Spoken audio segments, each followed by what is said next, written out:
Hello, everyone, and welcome to episode 53 of the Jumpcast. Today we are covering chapter 247 of Jujutsu Kaisen after a week break. A little about me Kaisen, and then some more next week. Because what is it, a 3 week break coming up, I think? 2 week, 2 week, okay. I believe. But yeah, of course, I am Max, and I'm joined by my two other hosts. Hi, I'm also Max. I'm Nick. Hi. Yeah. So now I'll turn it over to Nick for do his recap. Epic. So yeah, as Max one explained before, we're covering chapter 247. This is just continuing on from the fight between Higuruma, the rest of like Jujutsu Tech versus Sukuna. We started off with the narrator explaining that something caught Sukuna's eye, which was Higuruma's domain amplification, specifically the fact that he was able to interrupt the executioner sword technique to activate domain amplification to nullify the cleave and dismantles and then reactivate it. Sukuna then explaining that that Higuruma is handling his curse technique as well as Sukuna handles his own. So he's just very skillful. We then see the aura, that like creepy ass aura that comes from like Sukuna and Gojo back earlier when they had their first fight. Him stating Higuruma's name and then collapsing the building. Yuuji finally catches up to the two of them. um, uh, Higuruma tries to rush him.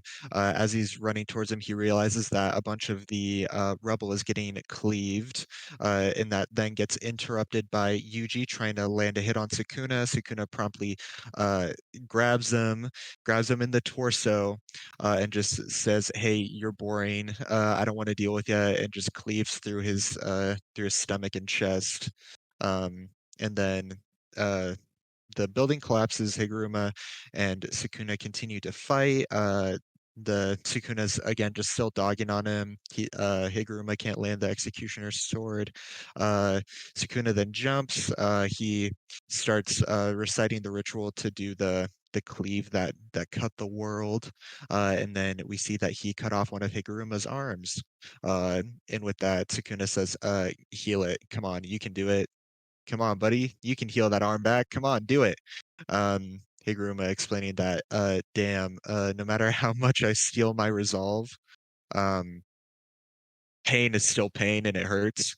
Sukuna cuts off his other arm and just saying, "Come on, you know reverse curse technique, you've heard of it. Just do it." Um, Higuruma just the same quote before, my I'm intent on fulfilling my role and dying. Um, as Sukuna is about to finish him off and cut off his head, he gets hit by a piercing blood off screen. He says that that's most likely Choso or the Death Wound painting.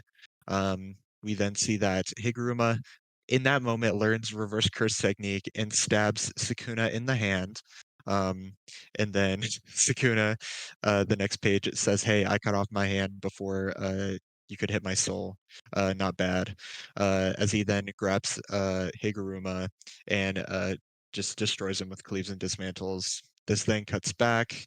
It's kind of like a flashbacky thing where, uh, crap, was it Kusakabe? Kusakabe explains that curses don't always weaken after death. Sometimes they get stronger, as we see the little cross symbol from the executioner's sword fly from Higuruma's hand as Yuuji catches it as he again caught up from behind them and grabbed that little cross. Um, Yuji then looks at Higuruma, remembers the words that Nanami told him right before he died, where he said, "You've got it from here." As Higuruma is getting cleaved, um, he grabs the executioner's sword and is trying to stab Sukuna in the back, and that's how we end the chapter. He also exclaims, "I am a sorcerer." I guess just trying to remember what his role is in this whole situation. So yeah, what were your guys' thoughts on the chapter? Man, this was awesome. Are you kidding? Dude, it was so. Yeah, I agree. This was a fire chapter. It was so fun to see.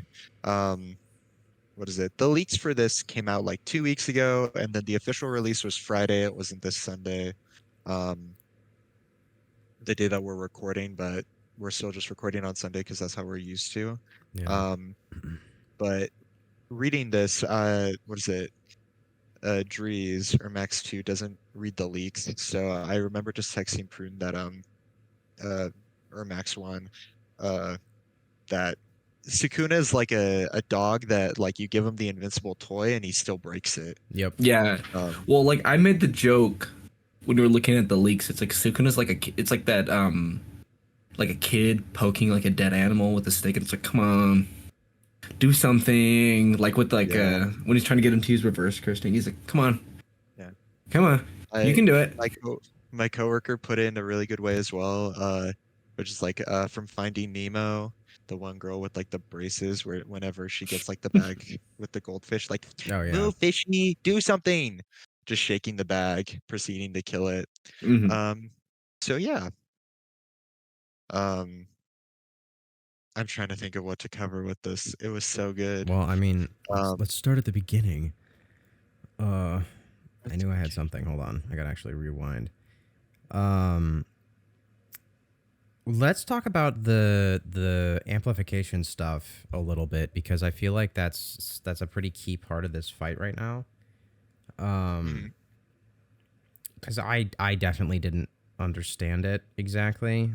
But from what I understand is that basically it was just a way that Sukuna was able to maintain his curse technique to some extent without like Yeah.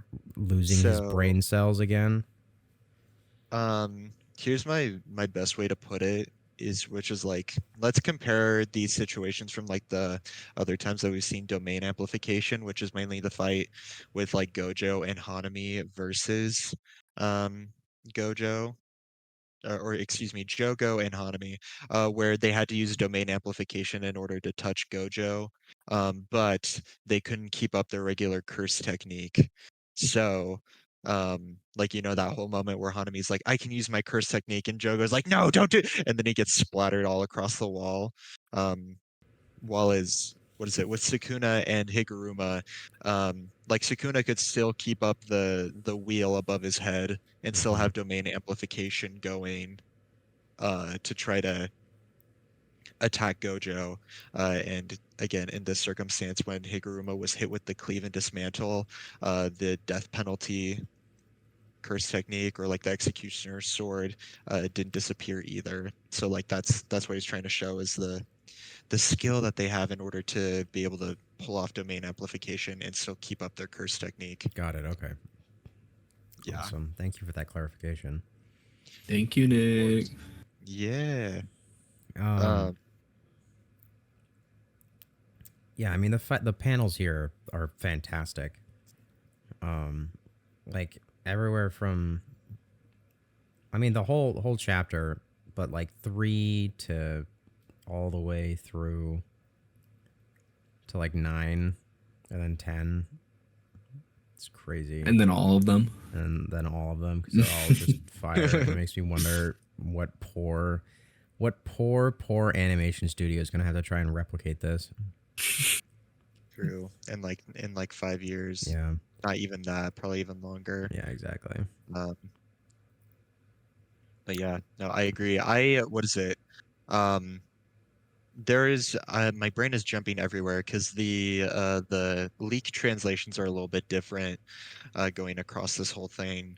And there are things that we are like hinted at, and then like things that are just like, oh, we kind of have to assume, like the fact that Yuuji got blasted with cleaves and dismantles, but then comes back looking It just looks like his fine. uniform's torn up. Like, Yeah. So like did he learn reverse curse technique? Maybe, probably not. We'll see. Um, is Choso still alive? Did he learn reverse curse technique for some reason? Probably not either. well, like, have you seen the You think theories that Yuuji? yeah, it's Yuji that's using blood manipulation there? Yeah. I wouldn't be surprised if it is. Just because again, it was off screen. I think it'd be a really interesting I mean, it would have been fire though to see Yuuji just like clap his hands and Yeah. just shoot it at him to distract him just for a second. Well, because then Um, my thought is if it's Yuji using blood manipulation there, oh my gosh. I'm having a seizure.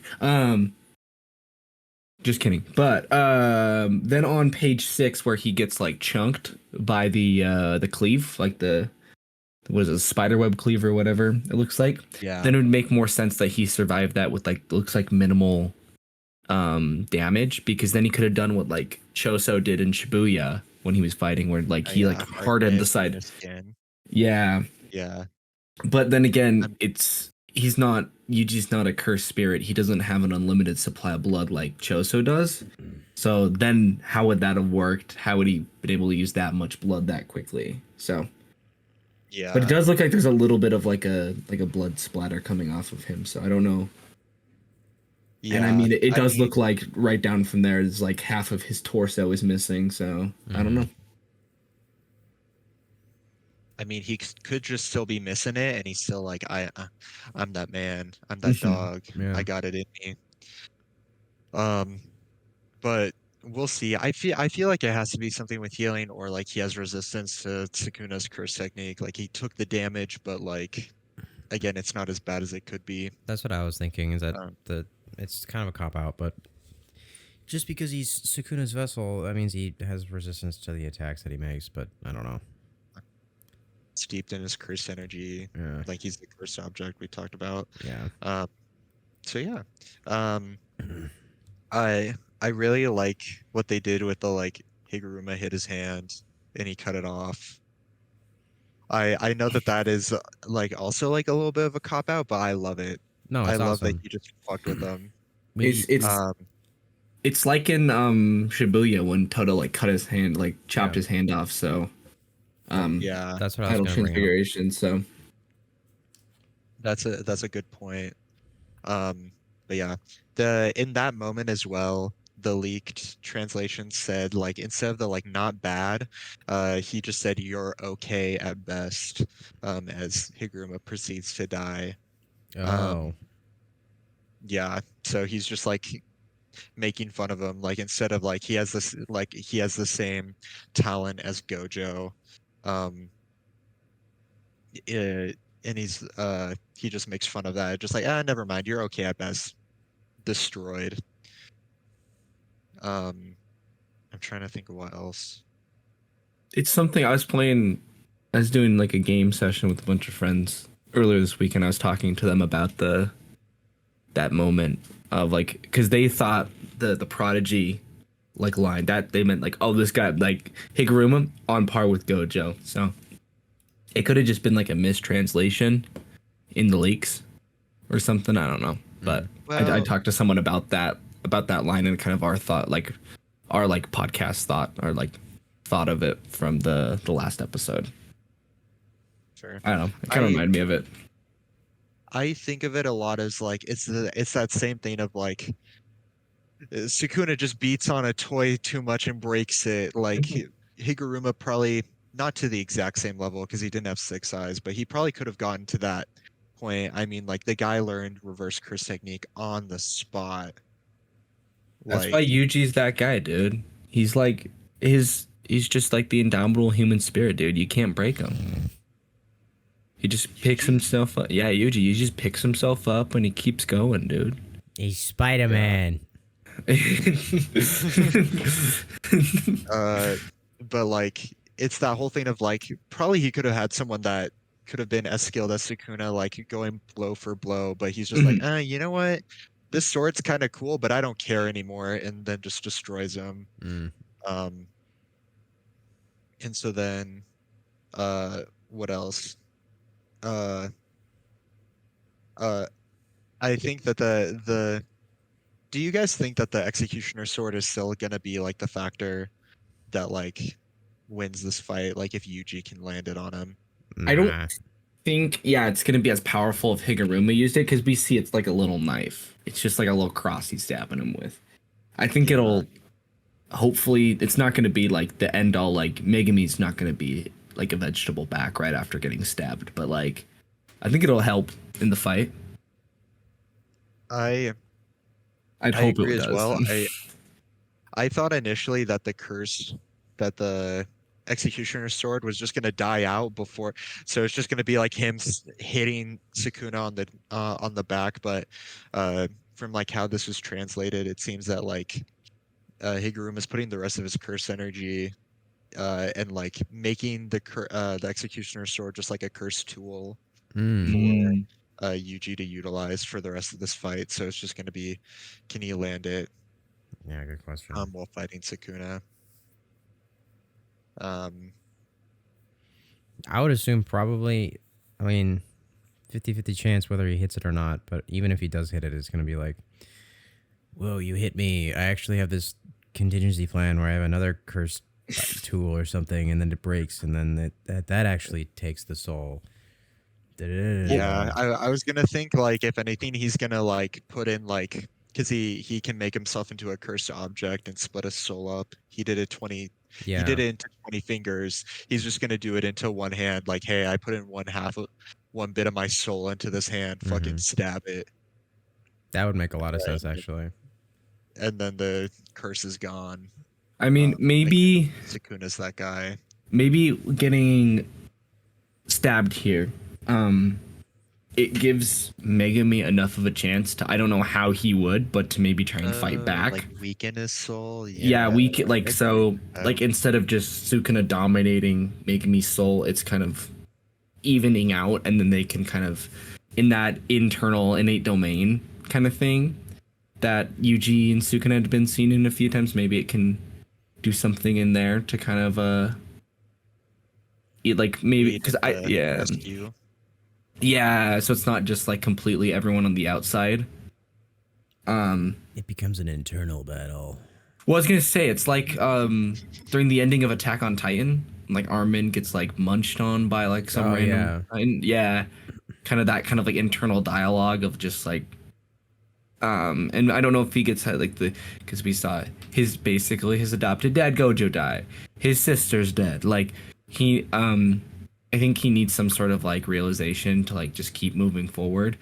Because I don't remember if that line was in the manga, but like in the anime, when Toto says like, "Oh, our as long as we're still fighting, our comrades are never defeated or dead or never defeated," kind of like some realization like that that he can like carrying on the will of the people around you. I don't know. Right. Yeah.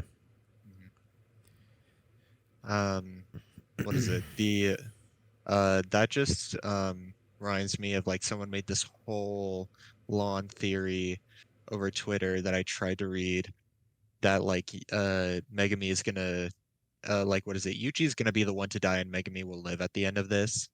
Um, it went into a lot of things, but specifically the one thing that they pointed out is that Yuji's role in this story is to save Megami, and that even rolls back all the way, I think literally 100 chapters ago, in chapter 147, where Megami finds Yuji after like Yuta quote unquote killed him, Mm. and said like, Yuji, I need you to help save me, and they got into like the whole calling game thing. Hmm. So I could very much see something like that where like the executioner's sword will help with that. Some body swapping, because we know the body swapping had to be real. I mean, what is it? Volume 25 extras. Um, geez, I don't know if you've seen them, but it hints more that Yuji actually did just switch bodies with Kusakabe. So I'm looking. Hold on. Volume 25. volume 25 extras. Okay. Um, because there's just a scene of like him moving his arm, or like Yuji moving his arm. Like, man, it's so nice to be in a young body again. Oh, with yeah, from the From the extra pages, yeah. I'm getting our TikTok links. That's probably gonna be your best bet, bud. I don't have TikTok. Um, while he's looking for it, I also want to mention the some of the other things that I really loved about this chapter is everyone's facial expressions, especially when they're dealing with Sukuna, like Higuruma when there's like the cleaves breaking through the rubble and he notices it, and when Sukuna grabs Yuji's torso and he looks down and he's like stressed and sweating bullets. Um, as well as when Higuruma realized that he stabbed the severed hand, where he has like that wide-eyed expression, and then he winces in pain as he realizes that he's getting destroyed by all the cleaves and dismantles. Um, I just think it's super good. It's so good. Such good art. I Um, think it's good. It's good because like it adds to like that Sukuna is like practically unkillable. I mean, if like if Gojo couldn't do it, dude, what's going? yeah, How are we gonna beat this guy? Like, what's the end game here? So yeah. It also helps with the gravity of the situation. Like when I was reading this, I was like, oh damn. yeah, I'm exactly. scared too. I'm scared too, dude. So yeah, Drees, did you see it? Uh, not exactly, but I did see the one photo of Yuji twisting his arm and being like, "Damn, this buddy. I feel so young. My Yeah, body is so light." that's what I'm trying to tell you is that that was probably like the only theories that it could be is that like, oh man, Yuji swapped bodies with Kusakabe, because it could have been Kusakabe saying that or Yuji saying that, Yeah, because Yuji could have been like, oh damn, this is what it feels like to be old. love my OXD. Ooh, excuse me. So yeah. Um I guess, what is it? Since we're kind of getting near the end, Mm. what do you guys think is gonna happen next chapter? Oh boy. I gotta say, I think we gotta. Obviously, it's gonna just be the end of this fight because this is like the final blow type of thing to see if it works or not. Um, we all go back and forth a lot, saying, "Oh, if this happens, then this will happen." But then this happens. My point is that we always diverge into two ways. I do that a lot, so I'm just gonna go with one this time. I'm gonna bet that Yuji lands the hit. Oh, However, comma, it ain't gonna do nothing. And the fight's probably gonna continue, and then Yuji's gonna have to pull out something else and body swap, and then more interesting things will happen. So that's what I'm betting on. very, very interesting.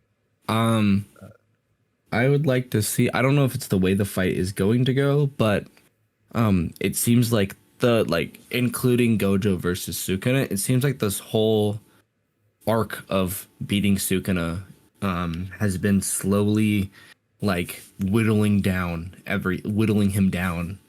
Like like getting rid of his domain now, getting rid of 10 shadows, like all of that stuff, just getting rid of like it step by step. So I don't know if this means like we said, Yuji landing this hit is not going to be as powerful as like just straight up Higuruma's executioner sword, but Yeah. maybe it'll land something that'll whittle down Sukuna that little bit more that they actually could beat him. Right. Like I'm getting tired of cop outs. Sukuna, I'm getting tired of his cop outs. Like Bro, just die or already. yeah, or like next chapter, he's gonna almost die, and he's gonna be like, Gay Gay Chan, save me or something. Like, I don't know. I don't know, but like Gege-sama. but I'd like to see like that little bit of whittle, the little bit get whittled more down, or some like actually a lot like Yuji. I think it'd be important for Yuji's character in this fight to land some sort of hit that'll have a lasting effect on Sukuna. Yeah. And I think maybe like this stab mixed with whatever that punch he threw at the beginning of the fight would Yeah. maybe be that hit, like leave some sort of impact, maybe physically and mentally in Sukuna to kind of be like, whoa, I gotta take him seriously. Whoa. Chill out, dog. So That that just reminded me of like how contradictory Sukuna is with Yuuji. Like he always says, like, "What will this brat do? He's so boring." Yeah. But he's continuously been the one that surprises him throughout the entire series. Like when he first switched with Megami and he threw him across buildings, and it's just like, "What's all this strength?" Or yeah, And like then some even sort with of that first reveal. punch. Maybe Yeah. maybe adding on to my things, like some sort of reveal, like what Sukuna meant by he's like, oh, you're from. I mean, clearly it's probably meaning he's from like some part of Yuji's from the Han era, but like what does he mean? What does he think he means by that? Mm-hmm. Like what's his theory, or like I don't know if like maybe after that hit, Sukuna asked Kenjaku about it, and he's gonna be like, Kenjaku said you're a freak, like something like that, like trying to egg Yuji on, so he wants to Damn boy, you do kinky. something. He's like, yeah, hey, Kenjaku is technically your parent. He's like, no, this can't be happening. Oh. Like, Full yeah, Luke some, Skywalker moment. yeah, I was about to say, yeah, but I don't know. I'd really like to see, other than just calling him an idiot and like brat and stuff. Like, I'd like to see Yuji and Sukuna have some sort of like exchange, not like a full on conversation, but like just them talking, like a little bit of a little talk, a little back and forth between them verbally. That's not just them insulting each other. Right. Before it continues. Yeah, there we go. That's my theory. Nick, how about you? We're gonna get a cutaway, and it's gonna be Hikari versus Arame. I hate you. Let's go. I hate that you're right. I hate that you're right. I mean, that's what it's just always been after like big breaks. It's just like, okay, let's cut to this other fight, especially with like this whole year. I want to see them But yeah, Jordans I think again. that that's what's gonna get pulled out. And so then the here's the thing that I'm really curious about. So it also got revealed in volume 25 that Arame, or whoever she is embodying, is also a stipulation for ending the Coin Games. So like if we go back, like what is it, like 30 chapters, 15, I don't know, 20, when Kenjaku set up the rule that if Geto dies or if Megami dies, the Coin Game ends. In volume 25 they added in, I forgot what their name was, or like Urame's body, the person that they're possessing. Yeah. So it's basically a race to see who ends the Coin Games first. Is it Kenjaku? Is it Urame, or is it Sukuna? My bets is that it's still Kenjaku, because I think that he just got. I'm assuming this is with like my headcanon ass that in the middle of this fight is when Kenjaku got like speed blitzed. Mm-hmm. But with that going on, I think that we're just gonna see Hikari and Urame fight. Maybe halfway through, they're gonna be like, "Wait, why are the barriers going down? What's going on?" Or like Kogane jumps in or something. I think that that'd be really, really interesting. Mm-hmm. But yeah, that's my theory. I like that. I also like Good that. one. I'm changing mine. I'm copying Nick. You just yeah. said that you would only choose one. I'm control seeing and then control Ving mixed as well. I'm a liar. I'm a backstabber. What can I say? Thank you. I think also we're gonna see Hikari on the verge of death, and then he's gonna pull something out of his ass. Either that or Maki comes in and also speed blitz. Well, yeah, exactly. But also Hikari's just built different, and he's just gonna activate his domain and be like, haha, Lamau. Pachinko. It's the narrator's gonna we're gonna get a fourth wall break. It's gonna be Hikari being like, it's the narrator saying, but at this point Hikari's luck ran out, and then Hikari's like, you thought, or like it never, like no, and then he's like, no, my luck never runs out, and boom, he domains again. I think for the really gazillion time. Idea would be like, some people theorize that when Arame said like they're gonna kick it up a notch, that she was gonna pull out her domain. So I think it'd be really interesting if just halfway through the restless gambler, like he has to whip out the domain to overpower it and not get like blit and not get destroyed. Yeah. Mhm. And so then with that, like the narrator explains like there was a hidden rule associated with idle death gamble that if he does it well midway through his immortality, he gets like a disadvantage on the pachinko. But like Hmm. basically leveling the floor because like I'm gonna assume that Hikari has a really refined domain compared to Urame, so he's gonna overpower it, and then it's just gonna be like, all right, let's see if I can still luck out and get a Jackpot. what's it? Yeah, get a jackpot. I think that would be fun to see. Cowabunga, I'm excited. Yeah. Yeah. Perfect. And we got another 2 weeks. 2 weeks, So baby. Well, you keep that up. yeah, we are planning on doing something in between. We're not 100% sure exactly what yet. Thinking maybe like we might cover some other manga or something, but stay posted.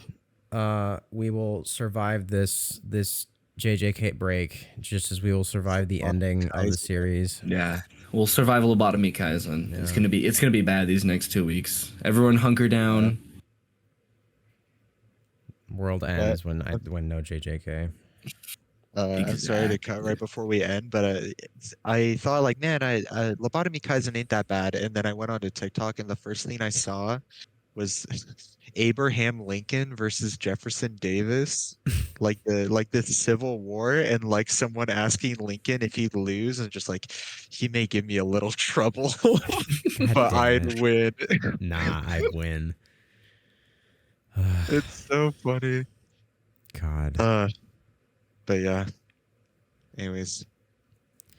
All right, I guess we should probably call it there. Yeah. Yeah. I don't know. You got the Yeah. outro. Yeah. Oh, yeah. Thank you so much. Uh-oh. Oh, my screen. Okay. I'm still good. Never mind. Okay. Thank you so much for listening to episode 56 of the Jumpcast. 53. We appreciate you. 53? Didn't I say 53? 53. 53. I said we'll just. Don't worry, I'll fix it. Welcome. Yeah, thanks so much for listening to episode 53. And coming and joining us on this Sunday. We'll keep you guys posted about our plans for the next 2 weeks, and we'll see you back next time. Goodbye. Wahoo! Bye.